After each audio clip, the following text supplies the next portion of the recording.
Hello friends, I welcome you all to my YouTube channel. आज हमारी video number second रहने वाली है। क्वेश्चन पेपर जो हमने उठाया है वो रहने वाला है हमारा वाइल्ड लाइफ फॉरेस्ट गार्ड।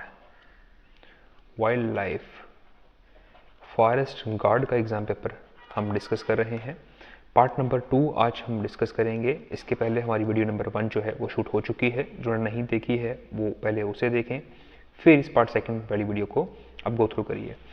तो क्वेश्चन नंबर 40 तक हमने डिस्कस कर लिया था अपना मैथ्स का सेक्शन। आज हम क्वेश्चन नंबर 42 से अपनी वीडियो जो है वो स्टार्ट करने जा रहे हैं। तो आइए अपनी वीडियो जो है वो स्टार्ट करते हैं फ्रॉम क्वेश्चन नंबर 41। ये है हमारा क्वेश्चन नंबर 41। ठीक है, वीडियो स्टार्ट करने से पहले एक और चीज़ मैं आपको बता दूं कि ये जितनी भी मार्किंग पेपर पे हो रखी है ये मैंने नहीं की है, मैंने नेट से पेपर डाउनलोड किया है। ये पहले से मार्किंग इस पे हो रखी थी, तो आपने इन सब मार्किंग्स को आपने इग्नोर करना है। तो क्वेश्चन नंबर 41 से अपनी क्लास जो है वो स्टार्ट करते हैं। देखिए क्वेश्चन कह रहा है, चैप्टर हमारा time and work. A takes 15 days to complete the work. A एक कैंडिडेट है, वो काम को खत्म करता है 15 दिन में। बी टेक्स 20 डेज, बी काम को खत्म करता है 20 दिन में। इन कैल्शियम लेते हैं, वो वर्क बन जाएगा। इन कैल्शियम हम लेट कर लेते हैं कितना, 60। ठीक है, ये टाइम की बात हो रही है, ये वर्क आ गया। इनकी एफिशिएंसी की रेशो निकालते हैं, 60/5 तो बनेगा 4, 60/20 तो बनेगा 3। ठीक है, बोथ वर्क फॉर 4 दिन, दोनों ने 4 दिन तक काम किया। अगर दोनों एक दिन तक काम करते हैं तो काम कितना हो जाएगा, 4 और 3 कितना, 7। यानी कि एक दिन में अगर ए और बी इकट्ठे काम करते हैं तो 7 काम हो जाता है। तो 4 दिन में कितना काम होगा, 4 × 7 तो 7 चौका 28 काम जो है वो हो चुका है। What fraction of work is left. देखिए टोटल काम 60 था हमारे इस क्वेश्चन में। टोटल काम हमने कितना लेट किया है, 60। हो कितना गया है, 28। तो बचा कितना है, 60 - 28। 60 में से 28 जब हमने माइनस किए तो कितना आएगा, 10 में से 8 गए 2 और 5 में से 2 गए आएगा 3। 32 अपॉन में टोटल काम कितना, 60। बस इसकी हम फ्रैक्शन ले लेंगे। 4 8 32, 4 1 4, 4 5 20, 8/15। फर्दर नहीं करते हैं तो यही हमारा क्या हो जाएगा, answer. 8/15 is my answer. Next another simple question, simplification का क्वेश्चन है। क्वेश्चन कह रहा है हमें, the product of 2 numbers is 693। ठीक है, दो नंबर्स का प्रोडक्ट कितना है, 693। ठीक है, मैं यह लिख देता हूँ, दो नंबर्स का प्रोडक्ट है 693। ठीक है, if the numbers are in ratio 7:11। अब जो नंबर्स हैं उनकी रेशियो दे रखी है 7:11, यानी कि 7x × 11x। रेशियो से जब नंबर बनाते हैं तो एक वेरिएबल लगा देते हैं। ठीक है, इनको काटेंगे जितना कटता है 11 से कटता है, 11 6 66। ठीक है, और 3 बचा तो 11 3 33, 7 9 63, यानी कि एक्स स्क्वेयर कितना आया, एक्स स्क्वेयर आया हमारा 9। अगर एक्स स्क्वेयर हमारा 9 आ रहा है, यहाँ से अगर हम एक्स की वैल्यू निकालेंगे तो कितना आएगा, 3। स्क्वेयर रूट बन जाएगा तो एक्स आएगा 3। ठीक है, find the difference between the numbers. अगर एक्स 3 है तो देखिए बिगेस्ट नंबर हमारा क्या बन जाएगा, बिगेस्ट नंबर हमारा 11x, 11 3 33, और स्मॉलेस्ट नंबर क्या है 7x, तो 7 3 21। अब हमने इनका डिफरेंस निकालना है। 3 में से 1 गए 2 और 3 में से 2 गए 1, 12, यानी कि इस क्वेश्चन का आंसर आपका निकल के आएगा 12। नेक्स्ट क्वेश्चन नंबर 43 की बात करें, again very simple question. Question में कह रहा है ए और बी की हमें रेशो दे रखी है, इसको ध्यान से समझेंगे। ये मैंने अपने चैप्टर में बता रखा है। जब भी 3 रेशो को हम इक्वेट करते हैं तो कैसे इक्वेट करते हैं उसको ध्यान से समझेंगे। ए और बी रेशो दे रखा है 4:7, बी रेशो सी दे रखा है 14:15। वेरी सिंपल, ए यहाँ पे है, यहाँ पे नहीं है, सी यहाँ पे है, यहाँ पे नहीं है, बी दोनों में है, तो हम बी को कॉमन कर लेंगे। ठीक है, तो बी को कॉमन हम कैसे करेंगे, एक ऐसा वेरिएबल लगाएंगे जो जिससे बी सेम हो जाए। ये 14 है, इसको भी 14 बनाएंगे। इसको 14 कैसे बनाएंगे, अगर मैं इस पूरी रेशो को 2 से मल्टीप्लाई कर दूँ तो क्या बन जाएगी, 4 2 8, मैं दोबारा लिख देता हूँ, 4 2 8, 7 2 14, और नीचे तो ऑलरेडी 14 है, और सी कितनी है 15। ये भाई मेरी बनेगी कंबाइंड रेशो ए बी और सी की। तो मुझे ए टू सी पूछ रहे तो 8:15, फर्दर नहीं करते हैं, यही मेरा आंसर है। 8:15 इज माई आंसर।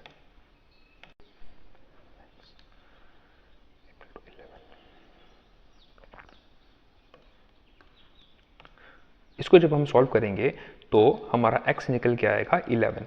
ठीक है, अब हमें पूछ कर रहा है क्वेश्चन में, how many girls are there in the class. तो क्लास में गर्ल्स कितनी थी, 6x, यानी कि x 11 आया है तो 6 × 11 66 इज माई आंसर। तो इस क्वेश्चन का आंसर है 66।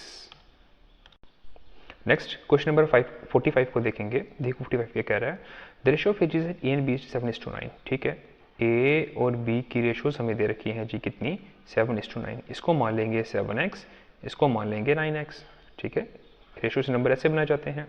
4 साल के बाद उनकी रेशियो 9:11 बन गई। ठीक है, तो 4 साल के बाद ए की एज क्या हो जाएगी 7x + 4, बी की एज क्या हो जाएगी 9x + 4। तो इनकी रेशियो बन कितनी गई 9/11। ठीक है, हमने किया क्या, हमने ये रेशियो मान ली है ए की, ये रेशियो मान ली है बी की। अब हम इस पूरी रेशियो को करेंगे सॉल्व। ठीक है, तो सॉल्व करने के बाद यहाँ से आपका x निकल के आएगा 2। 11 को यहाँ दोनों से मल्टीप्लाई कर देंगे, इन दोनों को 9 से मल्टीप्लाई कर देंगे, तो शिफ्टिंग करके x आपका निकल के आएगा 2। ठीक है, अब हमें पूछ कर रहा है what is the age present age, A की प्रेजेंट एज क्या है तो ए की प्रेजेंट एज 7x है, तो 7 में हम मल्टीप्लाई करते हैं कितना 2, तो 7 2 सा 14। 14 इज माई आंसर, ऑप्शन में है 14 is my answer. Next question number 46, the sum of present ages of father and his son is 50 years. एक फादर है, फैमिली में एक सन है, इन दोनों की एजेस को अगर मैं जोड़ूं एट प्रेजेंट तो कितनी बनती है 50। 5 years ago the father's age was 4 times the son's age. ठीक है, अगर ये प्रेजेंट एज है, अगर प्रेजेंट एज में फादर की f मान रहा हूँ, सन की s मान रहा हूँ, तो 5 साल बाद मेरे को बोल रहा है फादर की एज, तो फादर की एज कितनी होगी जाएगी f - 5 was 4 times the son's age, तो 4 times द सन्स एज। ठीक है, हाँ, तो 4 और सन्स एज कितनी थी उस टाइम पे s - 5। इस इक्वेशन को हम करेंगे solve, f - 5 is equal to 4s - 5 4 = 20। इसको जो हम फर्दर सॉल्व करेंगे तो ये बनेगा अच्छा ठीक है, एक काम हम कर लेते हैं, हम फर्स्ट इक्वेशन से अगर f की वैल्यू निकालें तो क्या निकल के आएगी f is equal to 50 - s, 50 - s। ये हमने फर्स्ट इक्वेशन से f की वैल्यू निकाल दी, तो यहाँ पुट कर देंगे। ठीक है, यहाँ पुट कर देंगे, f की जगह हम लिख देंगे 50 - s - 5 is equal to 4s - 20। अब हम इसको करेंगे सॉल्व। ठीक है, तो 50 में से 5 गए तो कितना आएगा 45, 45 में 20 जुड़ जाएंगे तो बनेगा 65 इज इक्वल टू 4s, ये माइनस कैस वहाँ चला जाएगा, हो जाएगा प्लस कैस, तो 4s + s बन जाएगा 5s। यहाँ से अगर मैं s निकालूंगा s नीचे जाएगा। ठीक है, तो सॉरी s यहीं पे रहेगा, 5 नीचे जाएगा, तो 65/5, 5 1 = 5, 5 3 = 15। s की वैल्यू मेरी निकल के आएगी 13, के ऑप्शन में है what is the son's present age, तो s कितना निकल के आ रहा है 13, तो इस क्वेश्चन का मेरा आंसर हो जाएगा 13 इज माई आंसर। क्या हमारे ऑप्शन में s इज इक्वल टू 13 है? Yes, s is equal to 13 है, तो s is equal to 13 years is my answer. Next question, question number 47, the father is 40 years old। ठीक है, अभी के टाइम में फादर की एज है 40 years। Next, son is 10 years old। In how many years will the father be 3 times as old as his son. ठीक है, कितने साल बाद फादर की एज सन की 3 गुना हो जाएगी, तो ऑप्शन से उठा लेंगे यार, हम 10 उठा लेते हैं। 10 साल के बाद मुझे बताओ ये कितना हो जाएगा भाई, फादर 50 साल के हो जाएंगे, और सन कितने का हो जाएगा 10 साल के बाद 20 साल का। In how many years will the father be 3 times as old as his son. ठीक है, नहीं ये ऑप्शन नहीं बैठ रहा है, ये ऑप्शन हमारा नहीं होगा। हम सबसे छोटा वाला उठा के देख लेते हैं एक बार। ठीक है, सबसे छोटा वाला कह रहा है 40, 5 साल हम मान लेते हैं कि हमारा आंसर 5 साल है, तो अगर फादर अभी 40 के हैं तो 5 साल बाद कितने के हो जाएंगे 45 के। सन अभी 10 के हैं तो 5 साल बाद कितने के हो जाएंगे 15 के। अब देखो क्या ये 3 गुना बन रहा है, 15 का 3 गुना 45 है, बिल्कुल है, और यही तो मुझे कंडीशन दी जा रही थी, कितने साल के बाद फादर की एज सन की 3 गुना हो जाएगी, तो 5 साल मैंने लेट किया था, 5 years इज माई आंसर। ये मैंने ऑप्शन टेक्निक से विद इन 10 seconds में अपना आंसर निकाल दिया। ट्रेडिशनल अप्रोच अगर आप लगाएंगे उसमें 1 से 2 मिनट आपका लग जाएगा। पिछला क्वेश्चन मैंने ट्रेडिशनल अप्रोच से निकाला है, ये मैंने शॉर्टकट से निकाला है। ठीक है, आप इसे ट्रेडिशनल अप्रोच से भी निकाल सकते हैं। नेक्स्ट क्वेश्चन नंबर 48, देखिए क्वेश्चन 48 क्या कह रहा है, ये चैप्टर हमारा प्रोबेबिलिटी। अमूमन जो कुछ एग्जाम्स में चैप्टर नहीं आता है, बट इस एग्जाम की ये रिक्वायरमेंट थी, इसमें प्रोबेबिलिटी से क्वेश्चन आ रखे हैं। एक बैग में 3 रेड बॉल्स हैं, 2 ब्लू बॉल्स हैं और 5 ग्रीन बॉल्स हैं। ठीक है, if 1 ball is drawn at random what is the probability that it is right, आपको पता होगा प्रोबेबिलिटी का फॉर्मूला होता है, आप बताएंगे, ठीक है, नंबर ऑफ फेवरेबल केसेस बटे में टोटल केसेस, ये प्रोबेबिलिटी का बेसिक फॉर्मूला है। तो रेड बॉल निकालनी है, रेड बॉल कितने में से निकलेगी, 3 में से। टोटल बॉल्स कितनी, 3 और 2 5, 5 और 5 10, 3/10 इज माई आंसर। इस क्वेश्चन का आंसर है 3/10। Next question number 49, again a very simple question. A die is roll once, die जो लूडो से हम खेलते हैं डाई वही है, तो उसमें क्या क्या पॉसिबिलिटी आ सकती है, 1 2 3 4 5 और 6। What is the probability of getting an even number greater than 2, तो 2 के ऊपर कौन कौन से नंबर उस पर आ सकते हैं, या तो 4 आ सकता है या तो 6। तो टोटल नंबर कितने बन गए, 2 की पॉसिबिलिटी है आने की, और टोटल नंबर कितने होते हैं डाई में, 6। तो 2 को 6 से काटेंगे, 2 1 से 2, 2 3 से 6, 1/3 is my answer. Next question number 50, again probability chapter से है।